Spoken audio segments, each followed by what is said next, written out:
Hello, I'm Diane Kresh, Director of Arlington Library, joined by Jack Belcher, Department of Technology Services, and Susan Bell, former Director of CPHD. This is part of a continuing series that we're doing with people who have made a difference to Arlington County. Welcome, Susan. Thank you. Good to be here. How are you? Let's start. We want to start with the beginning, really, how you came to Arlington County.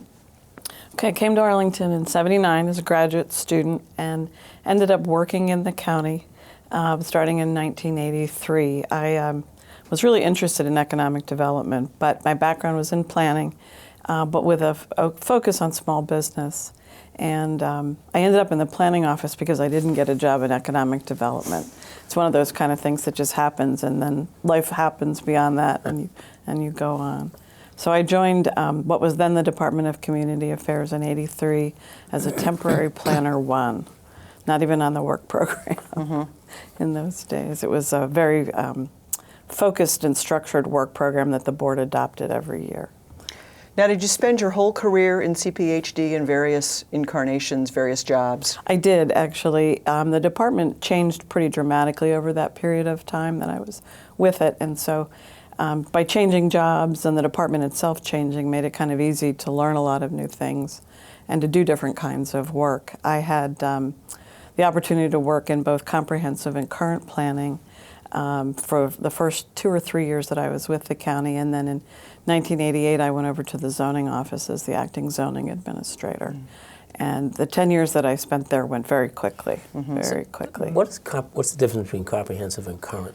Well, comprehensive planning is actually the long-range group. They do the policy plans and the area plans and take the long view of what's going to happen in the community. They also have the group that does the data and research kinds of functions. And so for a couple of years, I did demographics and cooperative forecasting, which is how you get to the forecast of population based on the land use plan. And then current planning is development review, and that's the relatively quicker turnaround evaluation of projects that are going to be built or special exceptions for things like live entertainment and so forth. For a while I worked for both sections, and then for a couple of years I worked for current planning only and comprehensive planning for several more. So. Can you talk a little bit about the general land use plan?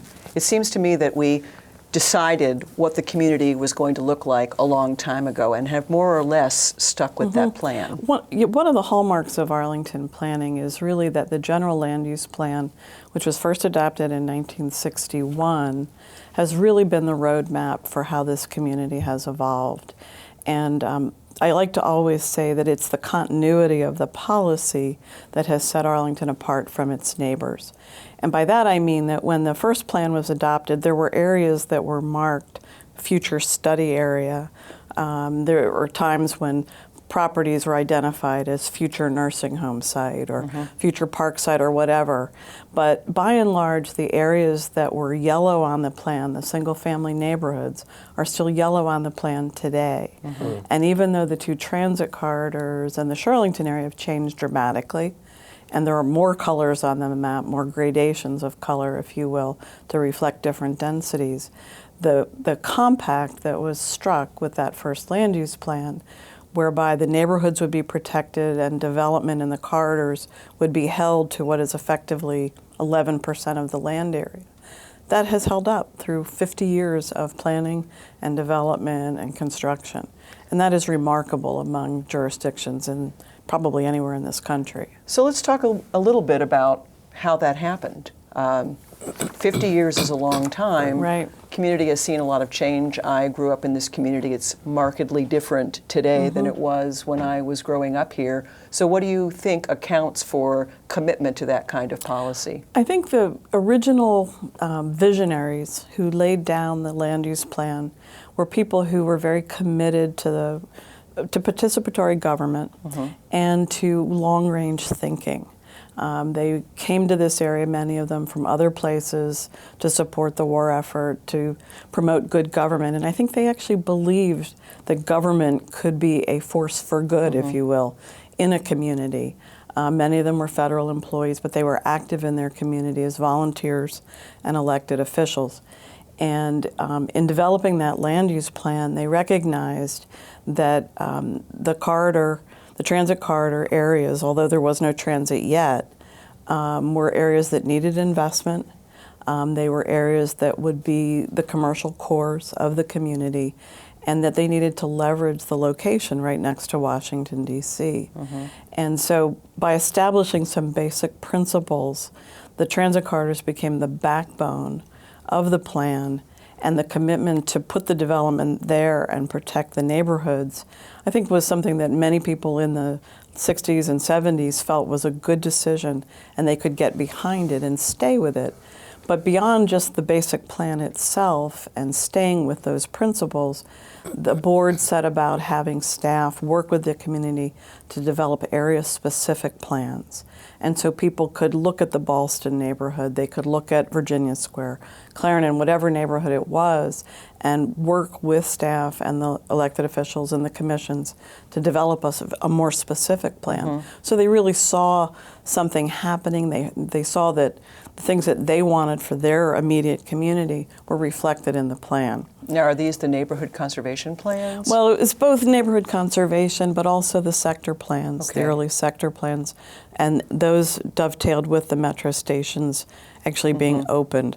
So instead of sort of waiting until Metro's building, these plans were being developed as the stations were getting ready to open.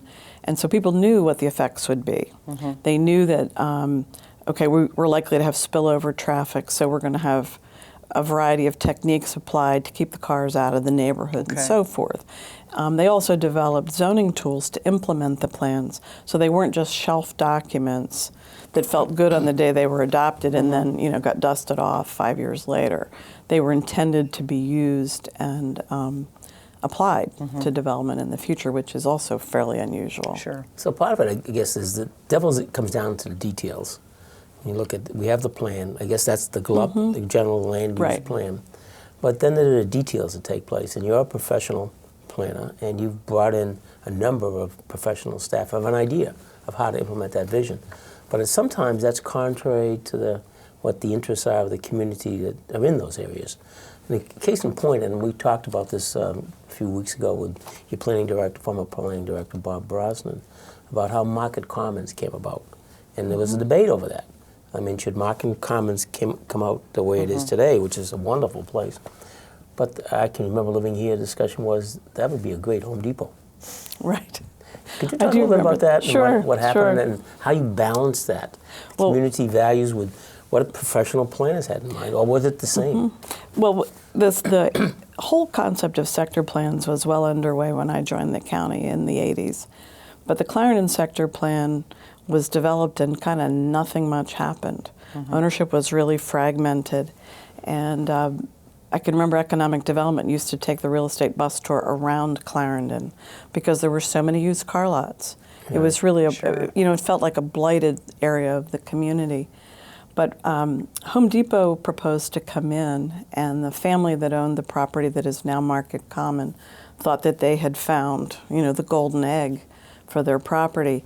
I happened to be zoning administrator at the time and had to make a call as to whether or not it was a permitted use. And my conclusion was that it was.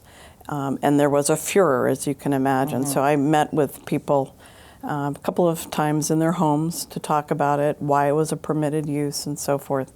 And ultimately it was appealed, which was the right of the people who didn't like that answer to do.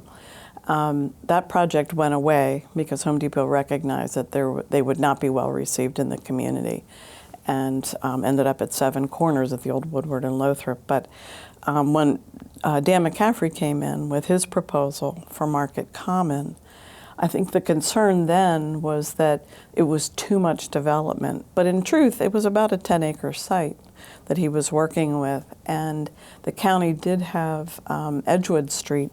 There was a section of the old Sears parking lot that was actually right-of-way for Edgewood in easement. And so the county had some ability to control the outcome of that. And of course, what Mr. McCaffrey wanted to do required public hearings and rezonings and a variety of other things. So there were lots and lots of details. It was everything from the backup beepers of the tractor trailers unloading groceries and things to the shops, to the kinds of materials on the building. There were lots and lots of issues. But at the end of the day, it was supported, and generally the community came around to supporting it. Mm-hmm. Now, when I first joined the county almost 10 years ago, the church project in Clarendon was kind of the hot project. The church, the iconic steeple, and the housing behind it. Can you talk a little bit about that, the development of that project and the ultimate resolution? The project that you're referring to was called the Views, and for a long time it was a source of great contention in the community, and actually there was a lot of consternation on staff at different points in time about how we were going to make this work or not work. But the proposal actually came to the county because the church at Clarendon, the First Baptist Church, had such a declining congregation that the remaining members decided that they needed to really make a decision about what their future would be. They recognized that they couldn't sustain the physical plant. They also recognized that they had a daycare center and theological seminary there, and these were important features, but that there just wasn't enough there, and that their mission could be furthered by selling their property into a development for affordable housing.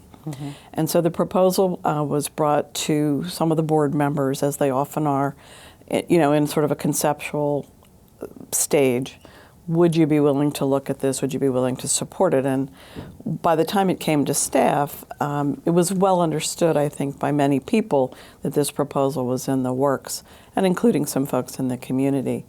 Where the consternation came in, and there was a lot of it, was that many neighbors felt that the county was actually funding the church. In point of fact, what happened was the church created a development corporation that was a separate entity, and that entity was the developer for the project. A small sanctuary was built, but it was largely affordable housing.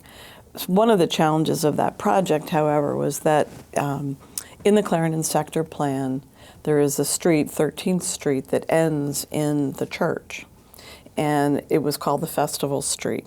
And the idea was that would be a place where activities could occur that were not at the heart of Clarendon, but would be off the main street, that would draw people in, both from the neighborhood and from Clarendon itself.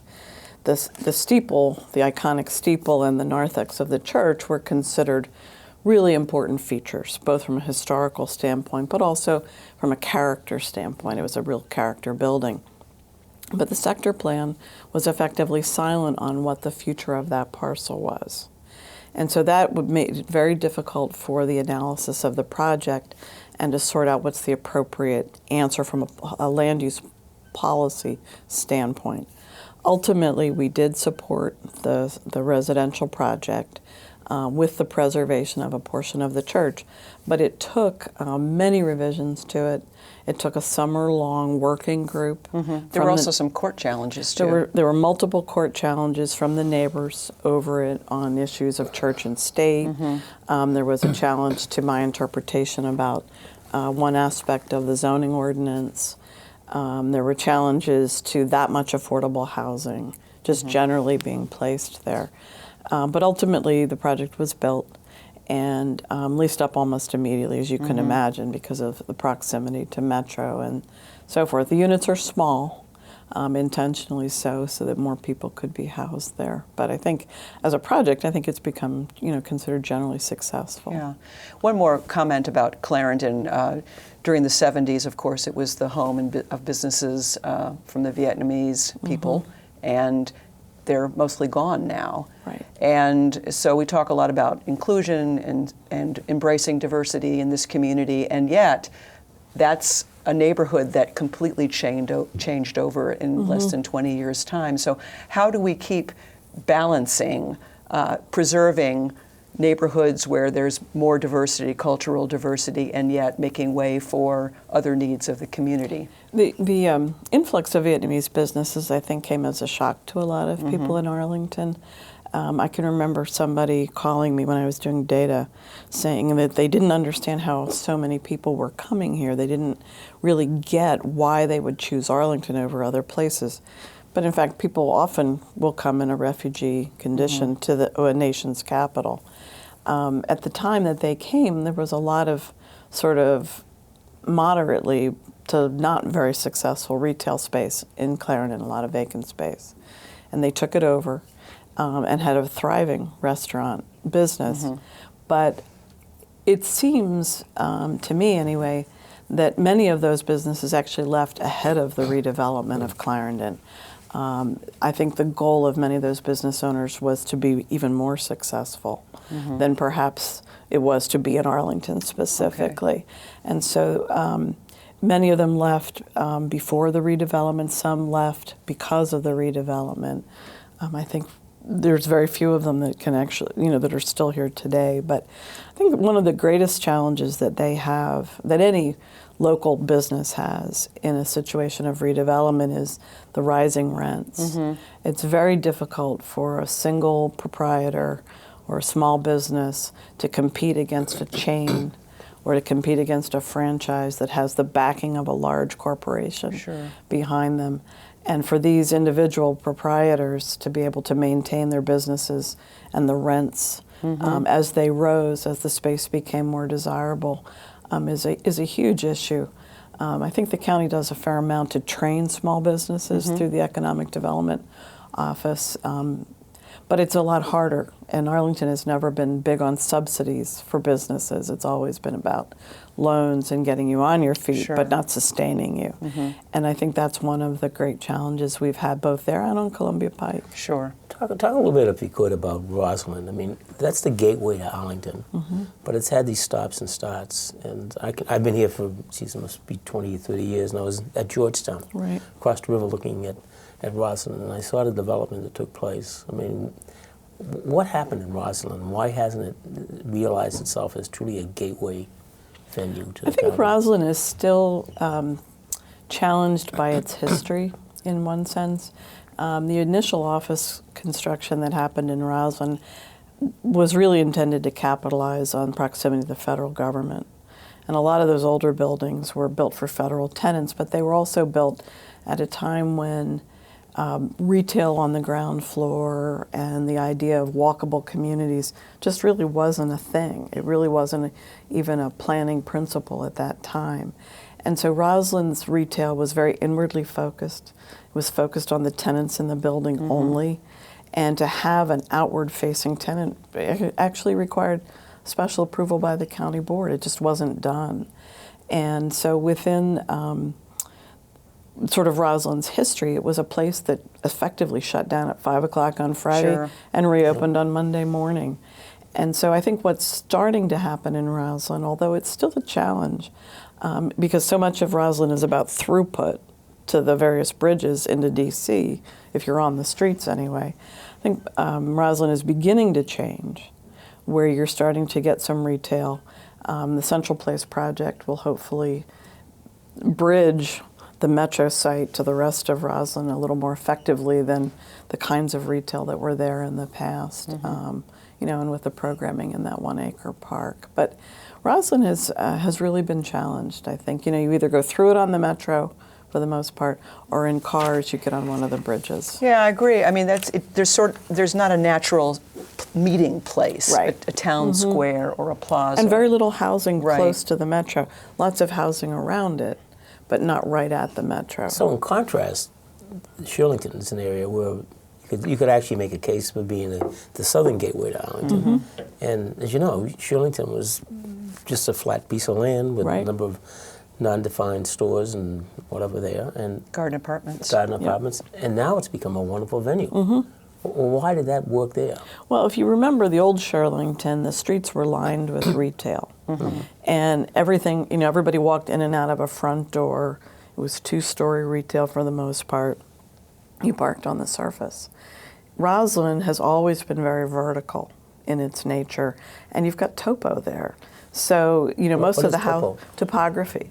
You have to walk up a hill to get, out of Roslyn, or you have to walk not such friendly streets in terms Yeah. of the car traffic to get up on the other side of Arlington Boulevard. The housing that is there is not as readily accessible to the core of Roslyn. And the area of what used to be called Arlington Towers, which is Sure. now River Place Co-ops, that area is even somewhat separate from the rest of Roslyn. Shirlington is fabulous, but I think part of it is because it's largely flat. There's lots of housing right there on site and around it. And you have a mix of businesses that are not focused solely on the office worker. You know, you have lots of entertainment opportunities. People go there who have nothing to do with Shirlington other than that they're there to eat or see a movie or something like that. Well, thank you for clarifying that. I thought you were actually talking about the character on Ed Sullivan. Remember? Topo Gigio. Dating that yourself, dates us. Jack. I think there's only 3 of us. And look, That dates us, yeah, that's right. I remember it too. talk a little bit about the Arlington Way, because we pride ourselves in being an all-inclusive community where decisions are made in the open and it's transparent and everybody knows what's going to happen. Right. But I have to tell you, some of my neighbors say, you know what, you guys go make decisions in the back room and we're not part of that discussion. And so there's that, and maybe, if you could, look at it from the perspective of your time here. Maybe that's something new, what I'm describing. Maybe it's always been there, but never articulated in that fashion. Yeah, the Arlington Way, I think, has been in people's minds a great thing for so long. You know, that it speaks to all this participation and whatever. But the reality of the Arlington Way is, at least from my perspective, is that it's been stretched to its limit and beyond. I think that process-heavy, meeting-driven way of gaining input and making decisions worked when Arlington was a less dense community very well. You know, when I came here, the population was probably 30,000 people less than it is today, and gosh, probably 150,000 less jobs than it is today. It's just a very, very different community, but that same process has not evolved and matured enough to address the way this community has changed. For example, I mean, the civic association structure, which works very effectively for things that are happening within a single-family neighborhood many times, not all the time, doesn't really address vertical neighborhoods. You know, the condominiums, the core of Clarendon, high-rises, garden apartments. Very little that happens in a civic association incorporates those people, and it doesn't incorporate the business community. So while the civic association structure has been relied on to feed into the public process on a variety of things, it's really not reflective of an awful lot of this community, whether you're talking about new immigrants, new residents, the elderly, you know, people who just can't afford the time to go to meeting after meeting after meeting after meeting or come to the courthouse, you know, because of childcare or job constraints or, you know, whatever other interests they may have. So from my perspective, the Arlington Way works very effectively for certain things, but is really not adequate to the challenge today of some of these other kinds of issues. When we did the Community Facilities Project, which is just now wrapped up, that came out loud and clear. Lots of the people who were on the committee, very active in the community, whether it's on the school side or on the county side, and what they said is, you know, we feel like we've participated. We probably participate more than most. We feel like we know a lot about what we've been involved in. But at the same time, we're not sure we're being heard. And we're a very, very small percentage of this community. And it needs to change. It needs to be different. We still, I think, expect people to come to the county in many cases. Not in every case. I mean, libraries have certainly done some fabulous programming to go out into the community, get people to drop everything and read, or to, you know, just to do different kinds of things, trivia nights, and bringing people to the library for fun events.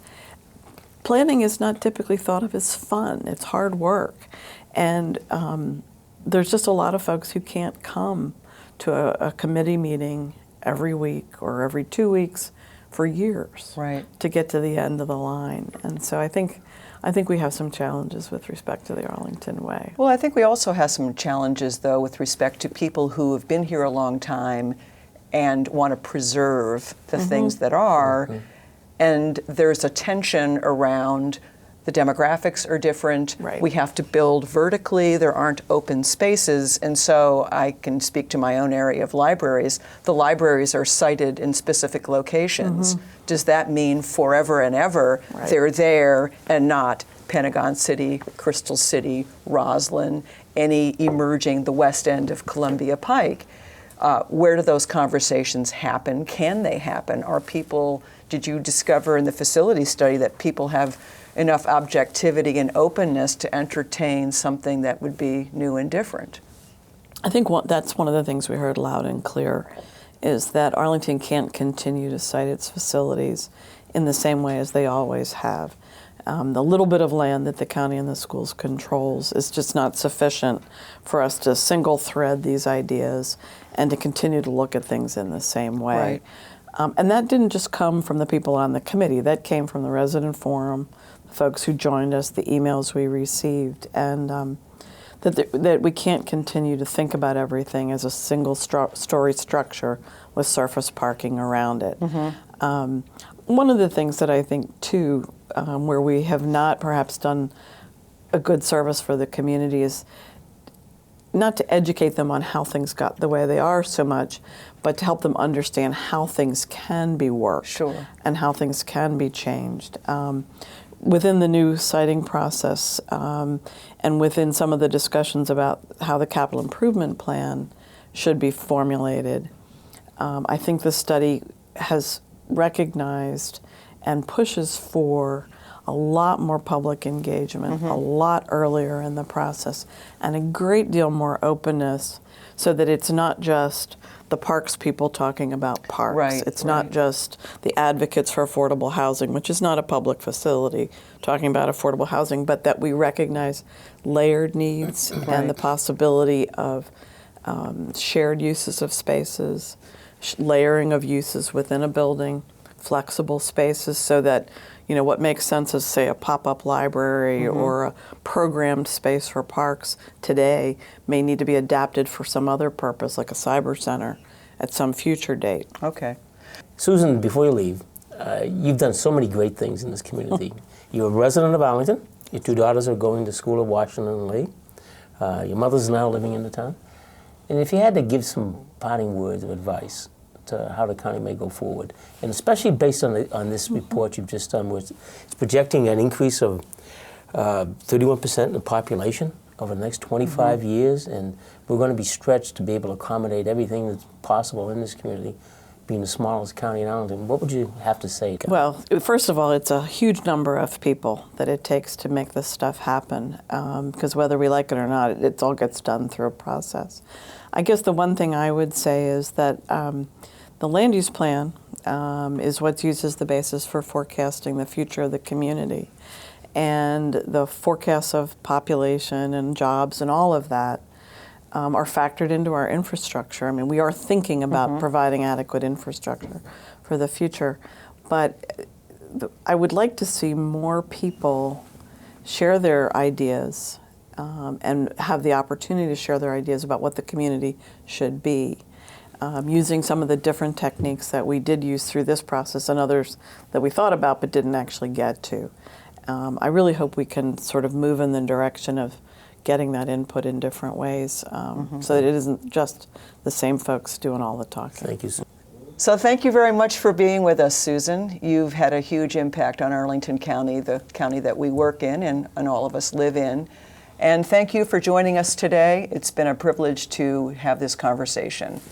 And we'll just continue to talk Sounds and good. admire Great. Jack's bow tie. Yeah, I know. He's got a new look. It's a new look. It's a